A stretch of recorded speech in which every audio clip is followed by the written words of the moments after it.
Hey guys, welcome to the channel. In this video I'll show you how to use a Livensa AI.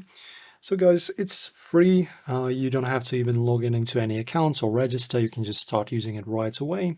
So when firstly launching the app, you will be dropped at the templates tab, as you can see. But in order to create maybe something from the scratch, or you can of course use the templates if you so desire. But in order to create something more specific, as you can see, enter your prompt right over here.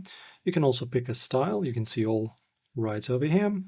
For example, let us choose Gothic.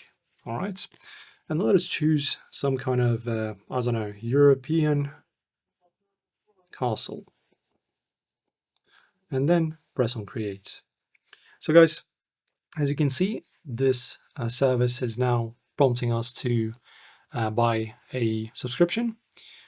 So you'll be able to create ultra realistic videos. I suppose photos are also available to create in this app. But as you can see, guys, you can't really create images for free.